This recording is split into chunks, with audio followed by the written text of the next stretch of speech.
Bonjour mesdames et messieurs, je suis tout à fait ravi de vous retrouver dans cette nouvelle édition dans votre émission semi-quotidienne à midi au Caire. Comme vous savez, pendant cette édition de vendredi, on essaye de vous présenter un certain résumé en ce qui concerne les grands événements qui ont eu lieu sur la scène égyptienne dans plusieurs domaines, à partir de la politique, passant par l'économie, jusqu'aux même les autres domaines de la culture et du tourisme. Donc, après cette petite pause, nous allons être en votre compagnie pour commencer cette nouvelle tournée dans le monde égyptien.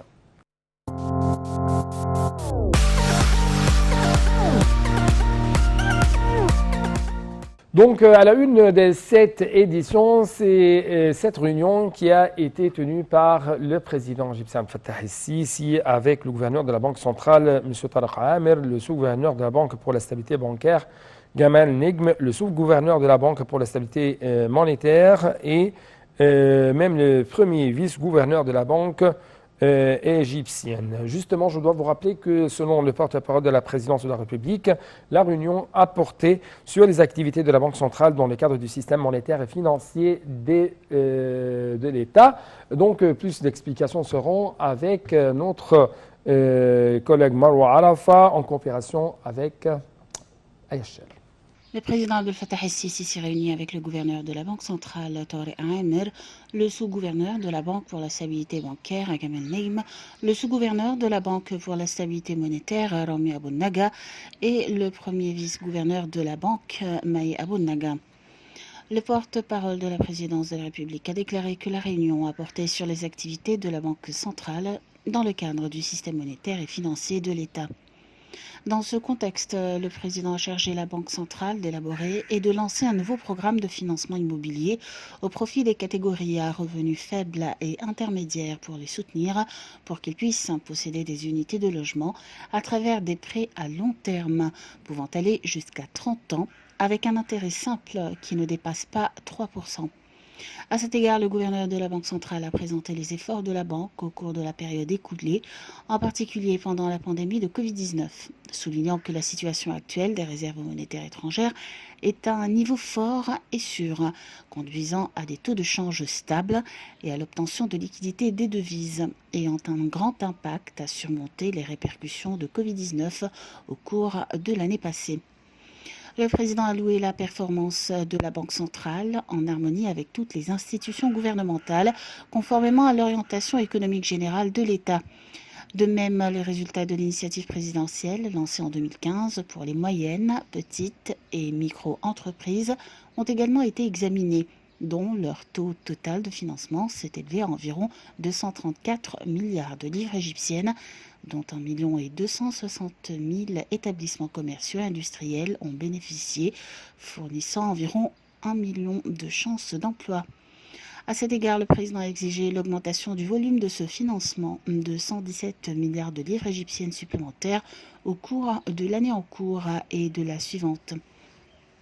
L'activité générale du secteur bancaire et des banques a également été revue lors de la réunion, soulignant la solidité et la stabilité de ses performances lors des tests et pressions de la pandémie de Covid-19, ainsi que sa capacité à résister aux chocs et aux risques résultant du système bancaire égyptien ayant des actifs élevés en capital et en liquidité.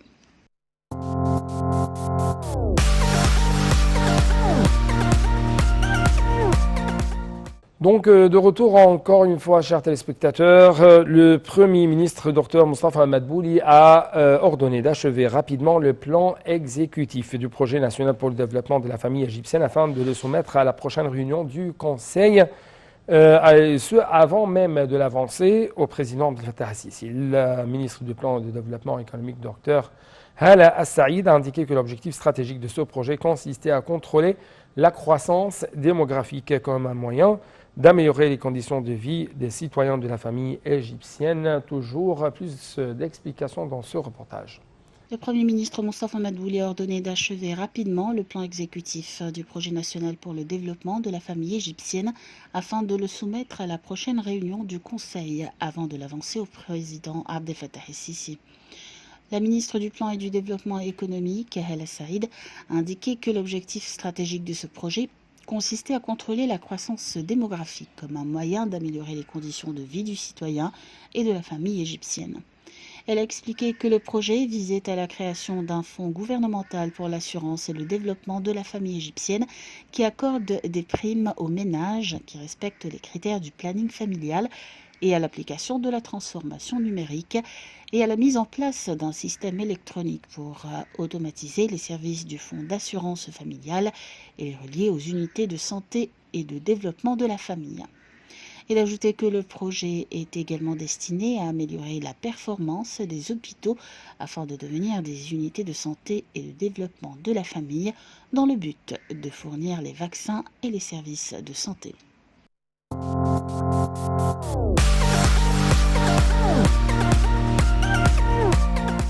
Donc, toujours l'État égyptien essaye de déployer des efforts afin de faciliter un peu plus la vie quotidienne des citoyens égyptiens. À cet égard, on trouve que les projets d'eau potable et d'assainissement qui seront mis en œuvre dans les villages ciblés par le ministère du Logement de l'autorité d'ingénierie sont l'un des projets importants que les habitants de ces villages attendent avec une grande attention, bien sûr, car ils contribuent à améliorer les services qui leur sont fournis, à l'amélioration de la qualité de vie. En fait, selon le chef du gouvernement égyptien, et bien sûr, si je peux dire, le chef du gouvernement égyptien a tenu de tels propos lors de sa présidence de l'Union pour suivre l'état d'avancement des projets du ministère du Logement, en particulier le projet national pour le développement de la campagne égyptienne dans le cadre de l'initiative du président Abdel Fattah al-Sisi, vie décente en présence du ministre du Logement et de communautés urbaines Assem Al-Ghazar. Au cours de la réunion, M. Al-Ghazal a passé en revue l'état d'avancement des projets en cours proposés dans le secteur de l'eau potable et de l'assainissement, expliquant que ces projets couvrent 704 villages ciblés dans tous les pays avec la mise en œuvre d'environ 243 projets.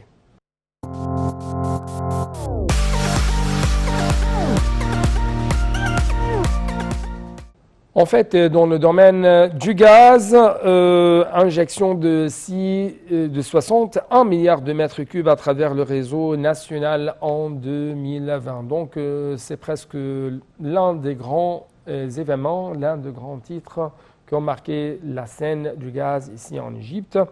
Donc, avec plus de précision, la compagnie égyptienne du gaz naturel Gasco a annoncé l'injection de 61,1 milliards de mètres cubes du gaz naturel sur le marché local et à l'exportation, et ce à travers même le réseau national en 2020. Le ministre du Pétrole et des Ressources minières, Dr Tariq Al-Molla, a présidé les travaux de l'Assemblée générale de Gasco pour approuver les résultats commerciaux de 2020. M. Al-Molla a souligné que la stratégie du ministère consistait à l'achèvement des projets destinés à améliorer l'efficacité et soutenir le réseau national du gaz naturel en tant qu'artère vitale pour le transport du gaz naturel vers les consommateurs sur le marché intérieur pour l'exportation.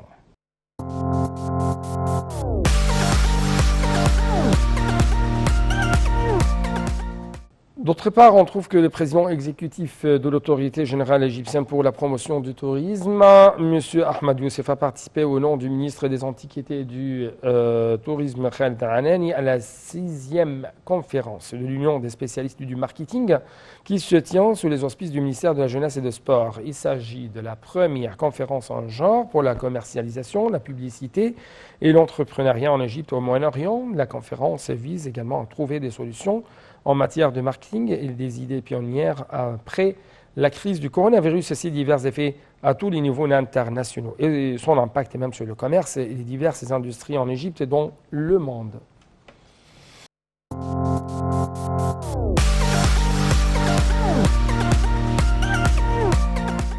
Arrivons ainsi, chers téléspectateurs, au plan global pour le développement du transport fluvial. À cet égard, le ministre du Transport, Kamel Al-Wazir, a annoncé que le gouvernement égyptien avait élaboré un plan global pour le développement du transport fluvial, étant le moyen qui consomme le moins du carburant, qui est le moins cher, le plus sûr et respectueux de l'environnement. Al-Wazir s'est entretenu avec l'ambassadeur d'Ukraine au Caire, de la coopération commune dans les divers domaines du transport. Les deux bords ont confirmé même la profondeur des relations entre l'Égypte et l'Ukraine. Pour sa part, le diplomate ukrainien a salué le grand développement que connaît l'Égypte sous la direction du président Abdel Fattah el-Sisi dans les divers domaines, aspirant à la coopération avec le côté égyptien dans tous les secteurs du transport. M. Loisir a confirmé l'importance du projet pour maximiser le système de transport en commun à Alexandrie, notant que ce projet a été financé par la Banque européenne d'investissement et l'Agence française de développement.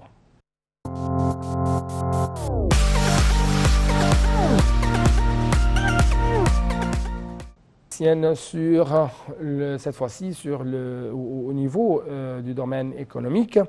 La ministre du Commerce et de l'Industrie, Nevin Gam, a affirmé lundi que le gouvernement égyptien a accordé une grande attention au programme de soutien d'autonomisation de la femme afin d'accroître sa capacité à contribuer au développement économique, notamment via le secteur des micro-petites entreprises, dans une allocution prononcée lors de sa participation à la journée de la célébration de la femme égyptienne organisée par l'Association égyptienne des femmes d'affaires 21, en présence de l'ambassadrice Nabila Makram, ministre de l'immigration, des affaires des Égyptiens à l'étranger. La ministre, également chef de l'autorité de développement des petites et moyennes entreprises, a souligné que l'an 2020 était une année extraordinaire qui a exigé du gouvernement égyptien une performance exceptionnelle face aux répercussions négatives du coronavirus. Elle a également ajouté que l'action rapide de l'État et la coordination entre tous les ministères et les organisations avaient contribué à l'affrontement des répercussions attendues sur les plans économiques et sociaux.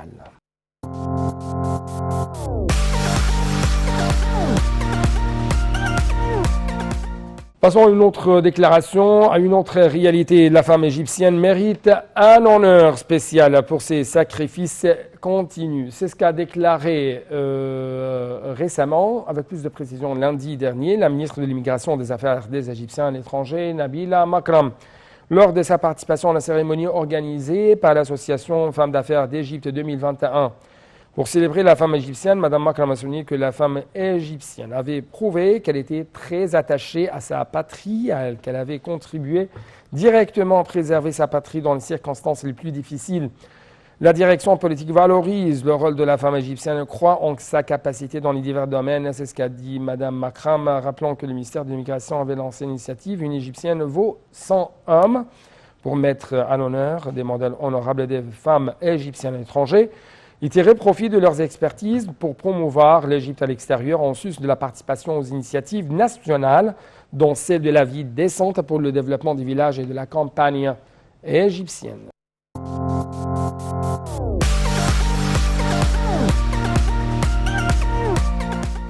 Parlons justement, chers téléspectateurs, actuellement du tourisme et de culture. À cet égard, on trouve que le ministre adjoint des Affaires étrangères pour les Affaires européennes, Badr Abdelghati, a examiné lundi 15 mars, avec une délégation touristique biélorusse en visite actuellement au Caire, le renforcement des relations touristiques entre deux pays.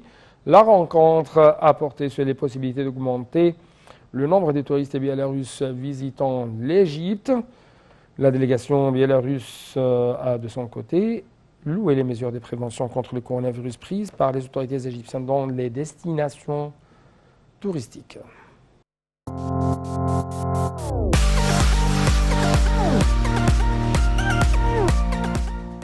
Donc, dans le domaine de la technologie et des sciences, on trouve que le ministre de Communication et des technologies de l'information, M. Amr Talat, a assisté mardi à la signature d'un mémorandum d'entente entre le ministère et la société Thalys, spécialiste en solutions d'identification automatique.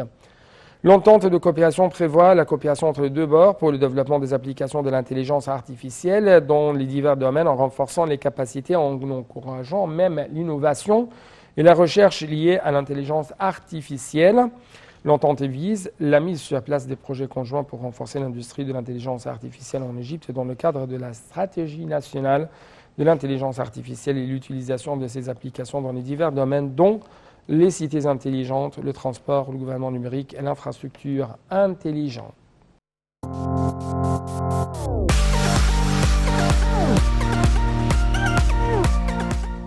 En fait, il me reste presque 3 nouvelles avant de vous quitter.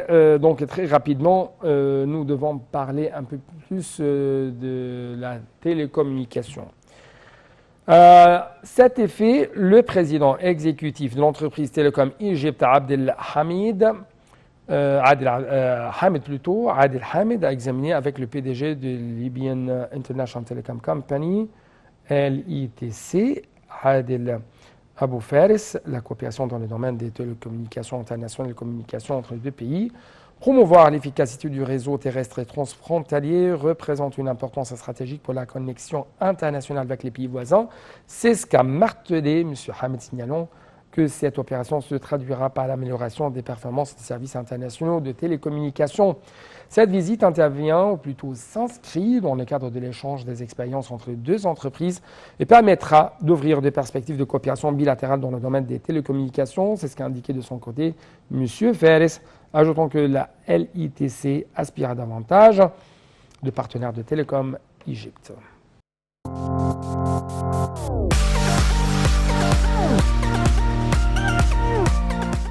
De sa part, le ministre des Technologies, de l'Information et de la Communication TIC, M.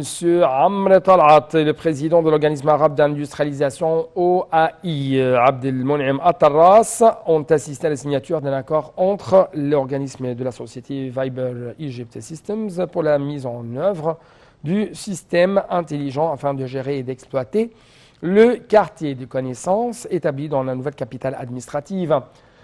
À noter que les systèmes intelligents représentent une plateforme intégrée permettant aux développeurs de programmes d'activer les éléments de l'infrastructure intelligente et de fournir un environnement distingué de recherche des scientifiques et appliquer les divers domaines. Pour sa part, le ministre a affirmé que les quartiers de la connaissance constituaient un projet pionnier pour l'édification de l'Égypte numérique. Le président de l'OAI a quant à lui souligné la mise en œuvre des directives du président Abdel Fattah al-Sisi sur l'implantation de la technologie en termes d'applications intelligentes et de systèmes numériques en faveur de la vision future 2030 de la transformation numérique de l'Égypte.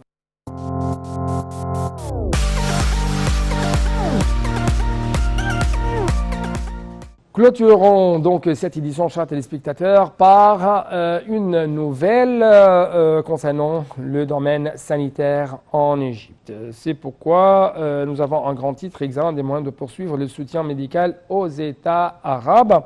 Avec plus d'explications, la ministre de la Santé et de la Population, Dr Hala Zaid, a examiné lundi dernier avec le secrétaire général de la Ligue arabe, Ahmad Aboulghait, le mécanisme visant à continuer à fournir un soutien médical aux pays arabes, en particulier à ceux qui souffrent de défis économiques face au coronavirus, ainsi que le renforcement de la coopération entre les pays arabes pour répondre rapidement aux besoins des États qui souffrent des défis sanitaires. Lors de son entrevue avec M. Aboulghait, en marge de la 54e édition de la réunion du Conseil des ministres arabes de la Santé, Mme Zaid a félicité M. Aboulghait pour sa reconduction pour un nouveau mandat comme secrétaire général de l'organisation pan-arabe.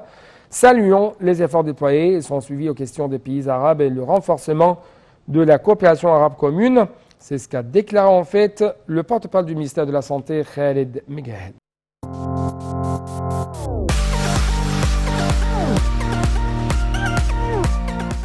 Donc,